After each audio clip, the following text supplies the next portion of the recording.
자, 모든 게임은 여기서 시작합니다. 안녕하세요, 하프라인입니다. 2516 프리미어리그 지금 27라운드 끝난 지금 시점 위클리 리뷰 27라운드 진행해 보도록 하겠습니다. 자, 이번 라운드도 10경기 모두 재밌는 경기들이 많이 나왔던 라운드였고, 자, 마지막 경기였던 에버튼과 맨유의 경기를 끝으로 이번 27라운드까지 마무리가 됐고, 이제 이번 시즌 마무리까지 총 한 10경기 내외 정도로 남은 것 같은데요. 자, 27라운드에는 어떤 경기들이 나왔었는지 같이 한번 깨알 같은 기록들, 굳이 몰라도 되지만 알아두면 재밌는 그런 기록들 위주로 이 10경기 한번 리뷰해 보도록 하겠습니다. 자, 그럼 첫 번째 경기부터 들어가 보도록 하겠습니다. 자, 첫 번째 경기. 자, 아스톤 빌라의 홈 빌라파크에서 아스톤 빌라와 리즈 유나이티드가 맞붙어서요. 1대1 무승부가 나오는 경기가 나왔습니다. 아스톤 빌라 입장에서는 지금 승점을 채워가면서 4위권 내에 유지할 수 있는 그런 승점이 매우 필요한 지금 입장인데, 맨유가 지금 바짝 추격을 해오고 있잖아요.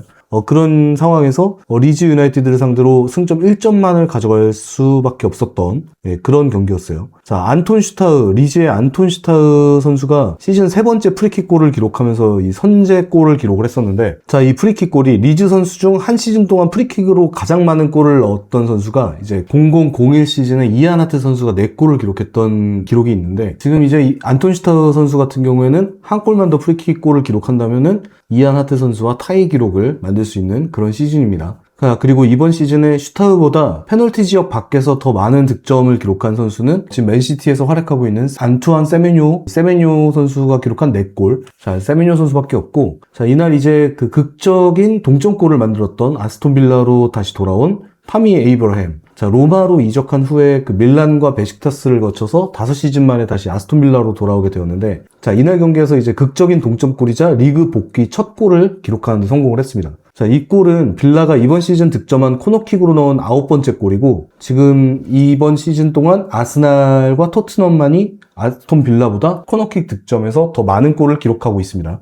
아스날은 14골, 토트넘은 13골, 아스톤 빌라가 9골로 이 기록에서 세 번째 기록을 가지고 있어요. 자, 그리고 아스톤 빌라는 현재 동점 또는 역전으로 얻은 승점이 19점으로 이 부분에 있어서 가장 많은 승점을 기록하고 있고요. 경기적으로 봤을 때 이제 리즈는 점유율 대비 많은 찬스를 만들었던 모습이 보였고, 리즈 유나이티드는 또 세트피스에서 굉장히 효과적인 모습을 보였죠. 실제로 득점에 성공을 하기도 했고요. 근데 다만 이제 마무리에서 부족함이 보였고, 특히 칼버트 루인 선수 같은 경우에 문전 앞에서 그 볼 터치에서 조금 그 투박한 모습이 굉장히 아쉬웠고, 거기서 터치를 조금만 더 부드럽게 가져갔으면 득점까지 성공을 할 수 있었을 텐데, 자, 그런 그 마무리에서의 부족함이 많이 아쉬워 보였다. 그리고 전체적인 경기로 봤을 때는 아스톤 빌라가 아무래도 좀 더 사이즈나 경기력적으로나 좀 순위적으로도 더 빅클럽이다 보니 점유율에서 많이 밀리는 양상이 보였다. 그리고 아스톤 빌라 같은 경우에는 이제 측면에서 굉장히 효과적인 모습을 보였고, 아스톤 빌라 또한 세트피스 상황에서도 굉장히 효과적이었어요. 앞서 말씀드렸듯이 코너킥 상황에서 득점이 나오는 장면이 있었고, 그 전체적으로 지배적이었던 경기였는데 박스 안에서의 결정력이 굉장히 부족했습니다. 그리고 빌라 선수들은 육체적으로나 정신적으로 좀 지쳐가는 모습이 좀 역력해 보였는데, 그 후반전에 고군분투했던 그 로스 바클리 교체 출전으로 짧은 시간만 뛰었음에도 불구하고 후반 막판에 거의 혼자 힘으로 경기 흐름을 좀 바꾸는 활약을 보여줬다고 생각합니다. 그래서 그 로스 바클리 선수의 활약으로 동점골까지 만들 수 있지 않았었나, 그렇게 생각이 들고요. 이제 6위 리버풀과 승점이 6점 차로 좁혀지면서 유럽 대항전 진출, 그러니까 4, 5위권까지 유지를 하는데 살짝 희미하게 지금 경고등이 들어와 있는 아스톤 빌라, 좀 더 시즌 후반기로 지금 들어가고 있는 상황에서 어떻게 보면은 좀 더 체력적으로나 정신적으로 좀 더 집중을 해서 승점을 딸 수 있는데 더 집중을 해야 하는 그런 상황이지 않나 싶습니다. 지금 이렇게 아스톤 빌라가 조금 부진한 모습을 보여주는 데 있어서는 중앙 미드필더진들의 부상과 또 원탑으로 활약하고 있는 지금 올리 와킨스 선수의 득점력 부진이 이런 빌라의 하락세의 원인이 되어가고 있다고 보여지고요. 이 경기에서 좀 해답을 한번 찾아보자면 로스 바클리 선수와 에이브러햄 선수가 좀 해답이 될 수 있을 것 같은 그런 모습이었어요. 로스 바클리 선수가 중원 미드필더진들의 부상을 메꿔주는 활약을 보여줬고, 올리 와킨스 선수가 하지 못했던 득점을 에이브러햄 선수가 득점을 하면서 이번 라운드에서 승점 1점을 챙길 수 있었던 아스톤 빌라였기 때문에 오늘 경기를 타산지석 삼아서 남아있는 리그 경기들을 잘 풀어가야 하는 아스톤 빌라다까지 말씀드리면서 다음 경기로 넘어가 보겠습니다. 넘어가겠습니다. 자, 다음 경기는 지테크 커뮤니티 스타디움 브렌트포드 홈에서 브렌트포드와 브라이튼이 맞붙어서 원정팀 브라이튼이 0대2 승리를 가져갈 수 있었습니다. 자, 브라이튼이 이제 작년 11월 이후에 첫 번째 원정 승리를 거두면서 브렌트포드를 꺾고 승리를 가져갔고요. 이날 이제 프리미어리그의 대기록이 나오게 됐죠. 브라이튼에서 활약하고 있는 제임스 밀너 선수가 이날 경기로 654번째 경기를 출전하면서 프리미어리그 최다 출전 기록이라는 대기록을 만들 수 있었습니다. 자, 지금 완전 리빙 레전드라고 말하기에 충분한 그런 제임스 밀러인데, 그런 와중에 팀의 승리에 있어서는 수비형 미드필더라는 역할을 수행을 했어요. 제임스 밀러라는 선수를 생각했을 때 굉장히 생소한 포지션이죠. 수비형 미드필더로 출전을 해서 여기서 어떤 활약을 할 수 있을까 좀 생소하긴 했는데 굉장히 잘하면서 또 핵심적인 역할을 수행을 했습니다. 이제 제임스 밀러 선수가 이날 이제 수비형 미드필더로 출전해서 70개의 터치와 60개의 패스를 만들었고, 60개의 패스 중 51개 패스를 성공시키면서 완전히 중원을 장악하는 데 성공을 했고요. 제임스 밀러 선수가 지금까지 프리미어리그에서 43개의 팀들을 상대하면서 그 중에서 7개의 팀들을 상대로 무패를 기록을 했는데, 브렌트포드도 그 중 하나라고 합니다. 브렌트포드와 제임스 밀러 선수가 총 커리어에 있어서 총 브렌트포드와 4번의 경기를 했는데 모두 승리를 가져갔다고 합니다. 브렌트포드 상대로 제임스 밀러 선수가 굉장히 강력한 모습을 보여주고 있던 와중에 또 프리미어리그 최다 출전이라는 대기록을 만들 수 있었던 경기였다. 그리고 또 브라이튼의 베테랑 공격수인 데니 웰백 선수도 이날 두 번째 골 득점에 성공을 했는데, 데니 웰백 선수도 브렌트포드를 상대로 최근 5경기 동안 4골을 기록하면서 브렌트포드를 상대로 굉장히 강력한 모습을 보여주고 있다. 이 정도까지 말씀드리면서 브렌트포드도 최근 좋은 흐름이었는데 브라이튼을 상대로 패배를 기록하면서 살짝 주춤하게 된 모양새를 보이게 된 라운드였다까지 말씀드리면서 이제 세 번째 경기로 넘어가겠습니다. 자, 세 번째 경기는 첼시의 홈 스탠포드 브리지에서 첼시와 번리가 맞붙어서, 야, 이거 첼시가 가져갈 수 있을 줄 알았는데 번리가 막판 극장 동점골이 터지면서 1대1 무승부가 나왔습니다. 이 경기 초반부터 승기를 잡았던 첼시였는데, 이 웨슬리 포파나의 2장의 옐로카드로 인한 퇴장 이후 그 리드를 지키지 못하고 결국 홈에서 강등권인 번리를 상대로 무승부를 하는데 그치게 됐어요. 자, 로세니어 감독은 첼시 부임 이후에 6경기 연속 무패를 기록하고 있는 것은 인상적인데, 최근 이날 경기인 번리전과 지난 라운드였던 리즈전까지 이 두 경기를 무승부로 가져가게 되면서 승점 2점씩 총 4점을 빼앗기게 된 건 좀 아쉬우면서도 생각해볼 거리가 남는 그런 경기들이죠. 자, 이날 첼시의 첫 번째 득점에 대해서 얘기를 해보자면은 네투의 그 어시스트와 주앙 페드로의 침투와 마무리도 굉장히 좋았지만, 뭐니 해도 이날 이 첼시의 득점에 있어서 꼭 짚고 넘어가야 되고 언급해야 되는 거는 카이세도의 스루패스였어요. 이 카이세도의 스루패스 그 한 방이 번리 수비라인 그 6명을 모두 다 그냥 무너뜨리고 그냥 다 바보로 만들어버리는 그 엄청난 슈퍼패스가 나왔고, 카이세도가 전반 3분 만에 이 패스를 만들면서 번리한테 왜 너네들이 우리를 상대로 라인을 높이면 안 된다, 라인을 낮추고 수비하는 데 집중을 해야지 니들이 뭔데 라인을 높이니? 이런 의문점을 들게 만드는 정말 그 멋있는 스루패스, 뒷공간 다 털리게 만드는 그 스루패스가 터지면서 첼시가 전반 시작 3, 4분 만에 선제골을 가져갈 수 있었는데, 이 웨슬리 포파나의 멍청한 녀석이 옐로카드 2장을 받으면서 퇴장을 당하고 결국에는 번리가 동점골을 만들면서, 번리 입장에서는 또 지안 플레밍이 오랜만에 또 헤딩골을 만들면서 또 멋있는 골이 터졌어요. 그래서 번리도 이 골이 터지기까지 전반전에는 첼시를 상대로 굉장히 그 육탄 방어를 펼치면서 본인들 페널티 에어리아 내에서 굉장히 그 수비에 집중하는 모습들은 굉장히 칭찬할 만했습니다. 와중에 근데 콜파머를 스피드로 따라가지 못하던 워커의 장면이 한 번 나왔는데, 이거는 워커가 이제 세월을 정통으로 두드려 맞았다, 이 모습이 조금 슬픈 느낌이 좀 들더라고요, 저는 이 장면을 보면서. 그리고 이날 퇴장을 당한 이 웨슬리 포파나 선수는 요즘 굉장히 또 부상에서 복귀를 해서 첼시의 주전 센터백으로 자리 잡으면서 좀 좋은 모습을 보여준다 싶었는데, 꼭 이렇게 또 바보 같은 플레이를 하면서 카드를 받는 게 이 선수의 문제점 중에 하나죠. 이날 경기도 이제 이런 포파나의 바보 같은 날개짓 한 번이 나비 효과가 돼서 결국 극장 동점골이 터지게 된 그런 결과로 만들어진 그런 경기였어요.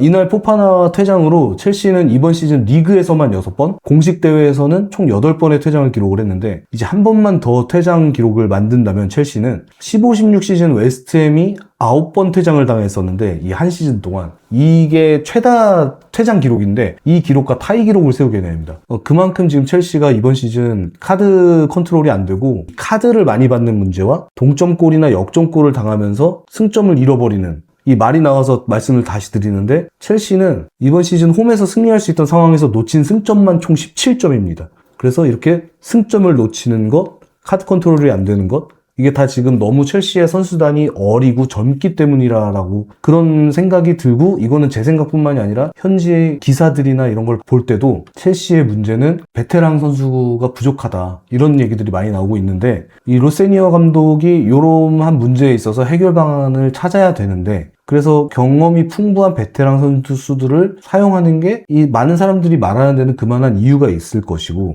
이러한 사람들의 의견을 한번 따라가 보는 게 첼시 입장에서는 맞지 않을까 싶은 그런 경기였습니다. 반면에 번니 입장에서는 최근 6번의 경기에서 뒤지고 있던 상황에서 이들이 따라가가지고 따낸 승점이 6점이에요. 그러니까 번니는 첼시와는 다르게 끝까지 포기하지 않고 어떻게든 따라가 보려고 하는 강등권의 위치에 있지만 그런 근성을 보여주고 있다, 최근에. 요 정도까지 말씀드리면서 이제 네 번째 경기로 가볼게요. 네 번째 경기는 런던 스타디움 웨스트햄 홈에서 웨스트햄과 본머스가 맞붙어서 자 1대1 무승부가 나왔습니다. 이날 경기 좀 웨스트햄 입장에서 좀 되게 아깝다고 표현할 수 있을 것 같았던 경기였어요. 웨스트햄이 이날 승리했으면은 이제 17위인 노팅엄이랑 승점 동률을 이룰 수 있었는데 이 경기에서 이제 승점 1점만 가져가면서 승점 차를 2점 차로 줄이는 데에 만족할 수밖에 없었습니다.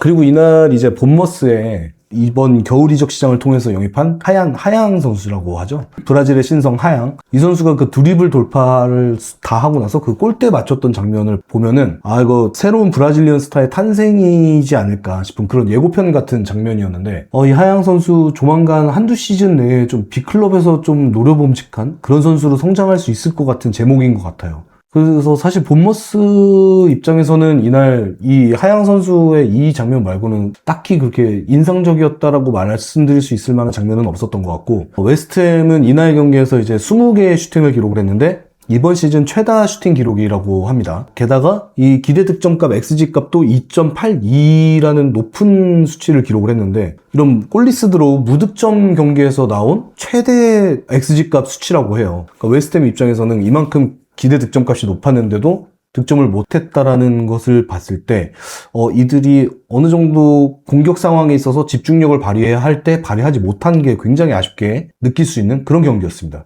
지금 이제는 더 이상 물러날 곳이 없는 웨스트햄, 이제 어떻게든 승점을 따내야 됩니다. 지금 노팅엄과 토트넘과의 승점 차가 그렇게 크지 않기 때문에 이제 강등권을 벗어나서 노팅엄이나 토트넘이 오히려 강등권으로 갈 수도 있는 그런 위험한 상황이기 때문에 웨스트햄은 앞으로 더 승점을 지키고 승점을 따내는 데 더 집중을 해야 되는 타이밍입니다. 이렇게 이길 수 있었는데 이기지 못하면서 생기는 그런 승점 로스들이 시즌 마지막에 갈수록 그 영향력이 더 크게 작용할 것이기 때문에 이 나중 가가지고 5, 6라운드 가면은 이때 못단 승점이 굉장히 아쉽거든요. 그래서 웨스트햄은 이제 더 집중을 해서 어떻게든 승점 챙기는데 집중을 해야 하는 시점이다 까지 말씀을 드리면서 이제 5번째 경기, 자 에티하드 스타디움 맨시티 홈에서 맨체스터 시티와 뉴캐슬이 맞붙어서 맨체스터 시티가 뉴캐슬을 2대1로 제압하는 데 성공을 했습니다. 자, 이날 경기에서 니코 오라일리 선수가 브레이스 멀티골 기록을 성공시키면서 한 경기 더 치른 선두 아스날을 압박하는 데 성공을 했어요. 이 아스날이 경기 전까지는 승점 2점 차로 좁히는 데 성공을 했고요. 자, 오라일리는 그의 35번째 프리미어리그 출전 경기에서 생애 첫 멀티골을 기록하는 데 성공을 했고 처음으로 홈 2경기 연속 득점에 성공을 했습니다. 이 풀백 포지션에서 이제 좀 중앙 미드 포지션으로 위치를 바꾸면서 공격적인 옵션까지 탑재를 한 오라일리, 맨체스터 시티의 새로운 스타 플레이어가 될 수 있는 그런 제목이라고 보여지는데 역시 근데 이 맨시티 선수들 중에 뉴캐슬 킬러라고 하면은 역시 마르무시죠. 뉴캐슬 킬러 마르무시는 뉴캐슬을 상대로 모든 대회 경기에서 4경기 동안 지금 5골과 1개의 도움을 기록하면서 총 6골에 관여를 하고 있는데요. 마르무시는 프랑크푸르트 시절에 미넨을 상대로 7골에 관여를 했었거든요. 단일 클럽 상대 3골 4도움을 기록을 하면서 단일팀 상대로 당시에는 미넨을 상대로 최다 골 관여를 했던 마르무시인데 지금은 이제 리그 이적과 함께 맨체스터 시티로 와서 뉴캐슬을 상대로만 현재 6골에 관여를 하고 있다. 그리고 맨체스터 시티는 이날 승리로 홈에서 뉴캐슬을 상대로 17연승을 기록하는 데 성공을 했고 뉴캐슬 상대로는 통산 33번의 승리를 거두는데 성공을 했습니다. 자, 이는 프리미어리그에서 뉴캐슬이라는 단일 클럽 상대로 거둔 최다 승리 기록이고요. 맨시티는 뉴캐슬 상대로 굉장히 강한 모습을 보여주고 있다. 이렇게 말씀을 드릴 수 있을 것 같아요. 후반전에는 뉴캐슬이 좀 더 점유율을 높이고 맨시티가 오히려 수비적으로 좀 내려앉아서 뉴캐슬이 좀 점유율을 압도하는 듯한 모습을 보이기는 했으나 오히려 기대 득점값은 여전히 낮은 0.32를 기록하면서 맨체스터 시티 상대로 굉장히 무기력한 모습을 보여줄 수밖에 없었던 뉴캐슬이었어요. 반면에 이제 맨시티의 과르디올라 감독은 이 홀란드와 마르무시를 좀 촘촘하고 그 두 선수가 좀 뭔가 유동적인 끈으로 묶여있는 듯한 그런 좀 유기적인 움직임을 가져가게끔 전술을 짠 걸로 보이는데 프리미어리그 공식 홈페이지나 방송에서는 3탑이라고 나왔었지만 경기 내용을 봤을 때는 2탑으로 움직이는 모습이 더 많이 보여졌어요. 그래서 맨체스터 시티는 지금 마르무시와 홀란드 투톱에다가 오히려 이 중앙의 로드리와 베르나르드 실바, 후반전엔 포든 이런 선수들이 좀 더 중앙 공격에 더 집중하는 듯한 모습을 보이면서 이 공격 패턴이 오히려 중앙으로 몰리면서 사이드에 있는 세메뇨 선수 그리고 여기서 좌측에서는 오버래핑 해왔던 아인누리 선수한테 이 두 선수가 되게 자유롭게 움직임을 가져갈 수 있는 듯한 그런 모습이 나오면서 굉장히 맨체스터 시티의 새로운 공격 패턴이 나왔다라는 모습이 좀 인상적이었습니다. 그래서 이게 겨울 이적 시장에 새롭게 맨체스터 시티가 영입한 그 마크 게이 선수와 세메뇨를 어떻게 보면 제대로 활용하는 전술을 새롭게 과르디올라 감독이 만든 것이 아닌가 싶은 그런 맨체스터 시티의 모습이었고 아스날을 굉장히 압박하는데 성공을 해내고 있는 맨체스터 시티였다. 자, 여기까지 말씀드리면서 이제 6번째 경기. 자, 셀러스트 파크 수정궁 홈에서 수정궁이 리그 꼴찌인 울브스를 상대로 자, 1대0 승리를 가져왔습니다. 자, 주중에 UEFA 컨퍼런스 리그에서 좀 참담한 경기력을 보여줬던 수정궁이었는데 이 수정궁이 이제 팬들한테 굉장히 호되게 혼이 났죠. 글라스너 감독의 인터뷰도 좀 문제가 됐었고. 근데 그러한 상황 이후에 이제 리그에서 리그 꼴찌 울버햄튼을 상대로 영입생이었던 에반 게상이 극장골을 넣는데 성공하면서 승점 3점을 따내는데 성공을 했습니다. 자, 수정궁 같은 경우에는 작년 11월 이후에 9경기 만에 홈에서 리그 승리를 기록하는데 성공을 했고요. 자, 이날 이제 수정궁 입장에서는 중요한 선수였던 딘 앤더슨 골키퍼. 이 딘 앤더슨 골키퍼가 이날 경기가 이제 본인의 프리미어리그 150번째 출전이었는데 이 150번째 출전을 기념하는 PK 선방을 또 보여줬죠. 이 딘 앤더슨이 PK를 선방을 하면서 팀을 구해냈고 또 이 딘 앤더슨 선수는 본인 커리어에서 PK 상황을 총 15번 맞닥뜨렸는데 그중 5개를 막는 데 성공하면서 PK 선방률을 33.3%를 기록하는 데 성공을 하게 됐습니다. 자, 그리고 이날 경기에서 이제 울버햄튼에서 퇴장이 나왔는데 이 크레이치 선수, 이 2번의 경고를 받으면서 퇴장을 당했는데 첫 번째 경고부터 두 번째 경고까지 196초밖에 걸리지 않았습니다. 굉장히 빠른 시간에 두 번째 경고까지 받으면서 퇴장을 당했고 지금 이제 울버햄튼은 꼴찌에다가 이제 강등권에서도 벗어날 수 없을 것 같은 모양새죠. 그래서 지금 2516 시즌이 끝날 때까지 이제 울버햄튼은 10경기가 남았는데 울버햄튼 같은 경우에는 이제 강등에 대한 마음의 준비를 슬슬 해야 하는 타이밍이지 않나 이런 말씀까지 드리면서 7번째 경기로 넘어가 보겠습니다. 자, 7번째 경기는 시티 그라운드 노팅엄 포레스트 홈에서 자, 원정팀 리버풀이 노팅엄과 맞붙어서 원정팀인 리버풀이 0대1 승리를 가져가면서 승점 3점을 챙겼습니다. 자, 노팅엄은 이제 션다이치 감독이 경질되면서 새로운 감독인 비토르 페레이라 감독이 다시 프리미어리그로 복귀하는데 성공을 했죠. 이 비토르 페레이라 감독의 노팅엄이 이 리버풀을 상대로 꽤 멋진 활약을 보여줬습니다. 막판에 그 맥칼리스터 선수의 극적 결승골이 터지면서 승점을 가져가는 데는 성공을 하지 못했지만 이날 경기는 노팅엄이 오히려 더 압도하는 듯한 모습도 보였고 비토르 페레이라 감독이 노팅엄 포레스트라는 팀을 어떻게 이끌고 가야 되는지 이 남은 경기들을 어떻게 플레이를 해야 지금 17위에서 18위 강등권까지 떨어지지 않고 어떻게 하면은 프리미어리그에 잔류를 하고 더 높은 목표를 향해 나아갈 수 있을지 그런 지침이 될 수 있었던 그런 경기력이었습니다.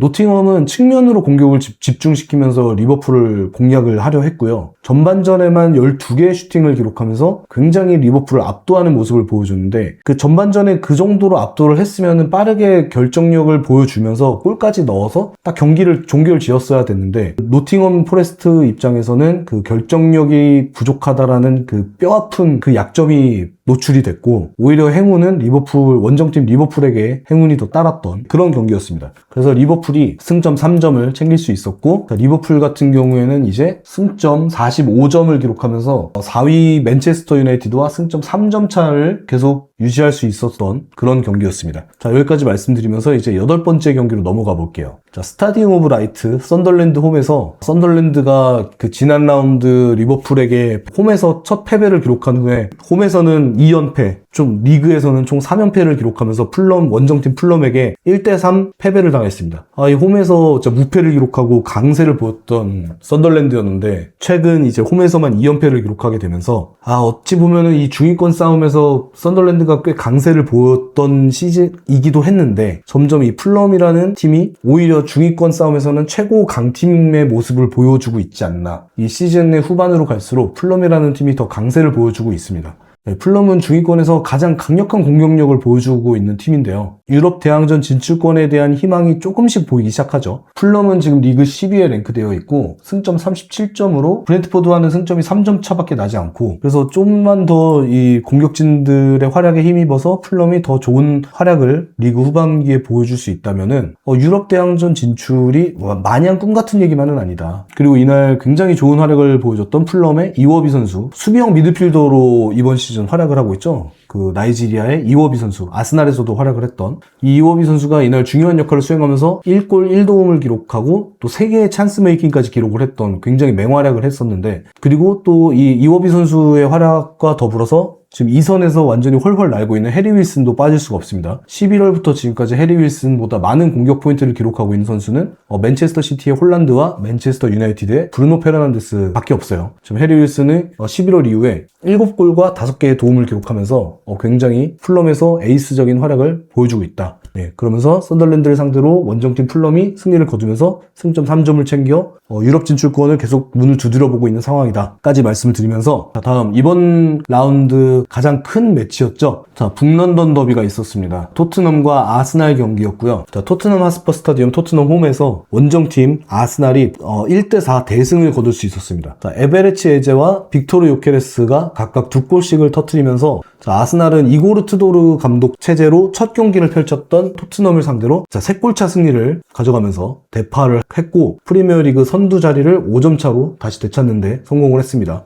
물론 이 아스날 같은 경우에 지금 2위로 추격 중인 맨체스터 시티보다 한 경기를 더 치른 상태에서 지금 승점이 5점 차라는 점은 참고로 알아두시길 바라고요. 이날 경기에서는 이제 이고르 투도르 감독이 새롭게 부임을 했는데 유벤투스에서도 활약을 했었던 이고르 투도르 감독 또 항상 이 감독이 바뀌고 나면은 그 팀이 어느 정도는 좀 강력한 모습을 보여주는 경우들이 많더라고요. 제가 축구를 보다 보니까. 근데 이날은 이제 이고르 투도르 감독이 토트넘의 경기력을 끌어올리는 데는 실패를 했어요. 전반전만 봤을 때는 토트넘의 수비력이 꽤 괜찮다고 봤거든요. 특히 그 드라구신이 요케레스를 막아내는데 어려움이 없어 보였고 전반전에는. 그리고 토트넘은 수비 전술을 좀 개인 전담 마크를 붙이면서 지역 방어보다 대인 방어에 더 힘을 쏟았고 아스날은 그에 맞춰서 오히려 좀 공간 활용을 하려고 하는데 더 집중을 하는 모습을 보였죠. 이런 모습에서 조금 이제 문제점이 보였다고 생각하는데 특히 토트넘은 수비시 가져갔던 그 3-5-2 수비 전술이 이 북런던 더비라는 중요한 매치에 새롭게 시행을 할 만큼 익숙한 전술이 아니었다고 보여지고요. 그런 과정에서 이런 새롭게 시행하는 전술을 수행함에 있어서 나오는 그 빈틈들이 많이 나왔고 그 빈틈을 아스날이 잘 공략을 했다라고 보여집니다. 특히 토트넘의 좌측 풀백을 봤던 그 제드 스펜스 선수가 아스날의 이제 사카와 팀버에게 지속적으로 압도를 당했는데 이 압도를 왜 당했냐? 이거는 이제 이 토트넘의 미드필드인 파페사르와 사비 시몬스가 이 수비적 전술 혼동에서부터 이게 야기된 문제라고 보여요. 이 파페사르랑 사비 시몬스가 아스날의 우측 오버래핑을 가져간 이 팀버 위리앤 팀버를 본인들 둘 중에서 누가 마크를 해야 되는지 동선이 꼬이고 이 전술적으로 혼동이 되다 보니까 이 두 명이 계속 이제 제드 스펜스를 상대로 2대1 싸움을 계속 걸 수밖에 없는 거예요. 아스날 입장에서는. 그러면은 이제 이 2대1 싸움을 계속 거니까 제드 스펜스는 거기에서 부침을 겪을 수밖에 없고 결국 이런 장면이 계속 되다 보니 아스날의 득점으로 이어지게 됐습니다. 특히나 이제 요케레스 선수의 골 이후에 토트넘 선수들은 이 높은 압박을 가져가는데 좀 힘들어했고 공격적인 압박을 안 가져가다가 갑자기 가져가는 팀들에게는 생기는 무조건적인 문제가 하나 있어요. 체력 소모가 익숙하지 않죠. 높은 지역에서 공격적인 압박을 계속 가져가면은 체력 소모가 생길 수밖에 없고 이 체력 소모가 익숙해 보이지 않았어요. 토트넘의 입장에서는. 이 토트넘 선수들이 대인 방어에다가 높은 압박 전술을 가져가다 보니 체력적으로 무리가 오고 정신적으로도 지고 있는 상황에서 정신적인 압박감도 더 심해지고 그러다 보니까 더 무너질 수밖에 없었던 토트넘 입장에서는 그런 경기였다고 보여집니다. 이 투도르 감독의 전술이 토트넘한테는 좀 너무 극적인 변화라고 느껴질 것이고 이 투도르 감독 체제로 계속 이어나가려면은 이걸 버티고 전술을 잘 받아들여야겠지만 앞으로 이 지금 토트넘의 승점 29점 16이라는 성적을 더 끌어올리기에는 그 많은 경기 수들이 남아있지 않은 현재 시즌의 시점이어서 이 앞으로 토트넘이 어떤 모습을 가져가고 어떻게 성적을 또 끌어올릴 수 있을지 좀 더 지켜봐야 될 것 같은 지금 토트넘입니다. 자, 그리고 아스날에 대한 이야기를 좀 해볼 텐데 아스날은 이제 에제 선수가 이번 시즌 6골을 기록을 했는데 이 중에 5골이 토트넘을 상대로만 득점한 골들이에요. 그래서 07-08 시즌에 아데바요르 선수가 더비 카운티를 상대로 6골을 넣었었거든요. 그러니까 단일팀 상대 최다 득점이 이제 07-08 시즌에 아데바요르의 6골인데 그 이후에 이제 최다 득점을 기록한 게 에제 선수가 되었다. 그리고 또 북런던 더비를 한정으로만 했을 때는 한 시즌에 5골 이상을 득점한 아스날 역사상 두 번째 선수가 됐습니다. 에베레치 에제 선수는. 이 북런던 더비에서 한 시즌 동안 5골을 기록했던 첫 번째 선수는 무려 3-4-3-5 시즌이에요. 엄청나게 옛날이죠. 3-4-3-5 시즌에 테드 드레이크라는 선수가 한 시즌 동안 북런던 더비 2경기에서 5골을 집어넣는데 성공을 했었습니다. 그리고 또 이날 아스날의 다비드라 골키퍼도 멋진 선방쇼들을 보여주면서 팀 승리에 한몫을 했죠.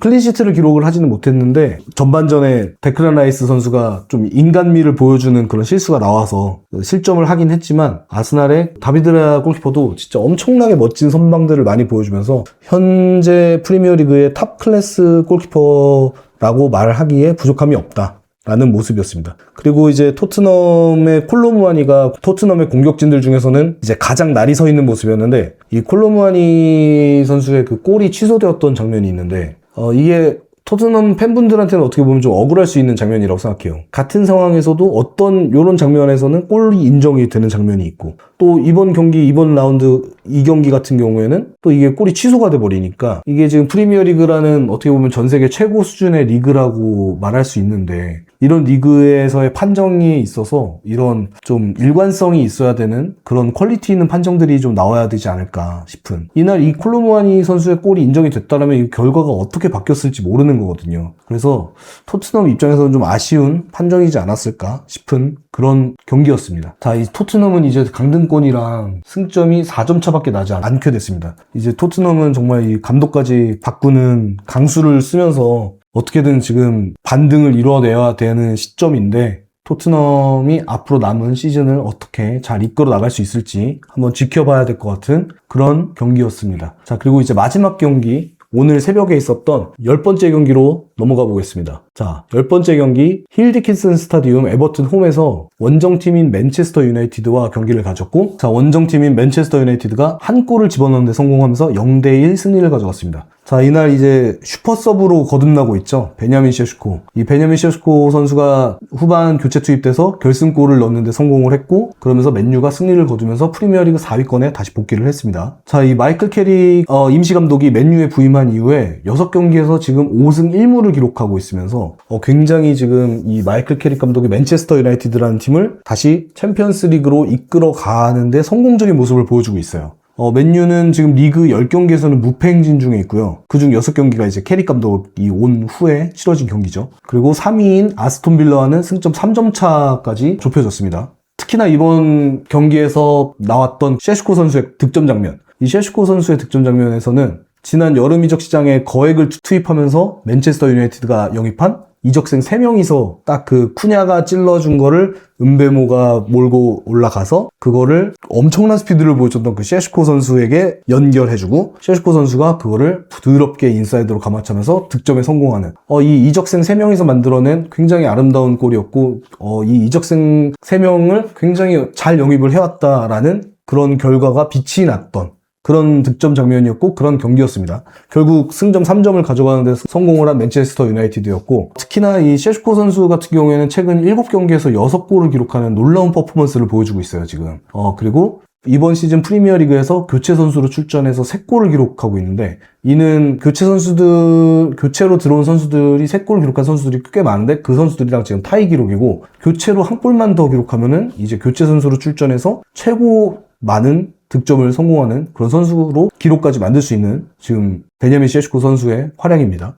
그리고 에버튼은 지금 홈에서 6경기 연속 무승을 기록 중에 있고요. 2무 4패로 에버튼 같은 경우에는 지금 공격력에서 굉장히 무력함을 보여주고 있어요. 그래서 좀 답답함을 많이 보이고 있는 에버튼은 지금 승점 37점으로 리그 9위에 랭크되어 있습니다. 자, 과연 이 맨체스터 유나이티드의 마이클 캐릭 감독이 앞으로 남아있는 리그 경기들을 잘 소화를 하면서 맨체스터 유나이티드라는 이 거대 메가 클럽을 다시 영광의 길로 이끌어 갈 수 있을지, 챔피언스 리그로 다시 이끌고 갈 수 있을지, 남은 리그 경기들이 저는 개인적으로는 맨체스터 유나이티드가 제일 기대되는 팀 중에 하나고 앞으로의 리그 경기들이 제일 기대되는 맨체스터 유나이티드다 까지 말씀을 드리면서 이번 27라운드 경기들은 리뷰 마무리를 해보도록 하겠습니다. 자, 이렇게 27라운드 10경기들을 리뷰들을 해봤고요. 이번 라운드에서는 제 기억에 가장 남는 거는 물론 북런던 더비였고 맨체스터 유나이티드의 마이클 캐릭 감독이 온 후에 이 퍼포먼스가 살아나는 이 맨체스터 유나이티드, 맨유, 지금 아스날, 그리고 토트넘은 과연 어디까지 추락을 할 것이고 어떻게 하면은 더 다시 반등을 할 수 있을까? 요 정도가 좀 기억에 남는 장면들이었고 지금 굉장히 그 중위권 싸움이 치열한 현재 프리미어리그 27라운드였던 것 같고요. 자, 이제 또 다음 28라운드가 이번 주 이제 토요일부터 다음 주 월요일까지 경기들이 있고 다음 주 월요일에는 이제 또 아스날과 첼시 런던 더비가 있는 또 그런 빅매치가 기다리고 있는 라운드가 또 다가오고 있기 때문에 저는 이제 다음 28라운드 경기들 또 다시 잘 정리해서 여러분들에게 깨알 같은 정보 전달드릴 수 있도록 위클리 리뷰 28라운드로 돌아오도록 하겠습니다. 자, 이번 27라운드 위클리 리뷰도 시청해주셔서 너무너무 감사드리고요. 어떤 리그에 대한 의견이나 다른 의견 있으실 경우에는 댓글 부탁드리도록 하겠습니다. 자, 오늘도 시청해주셔서 너무너무 감사드립니다.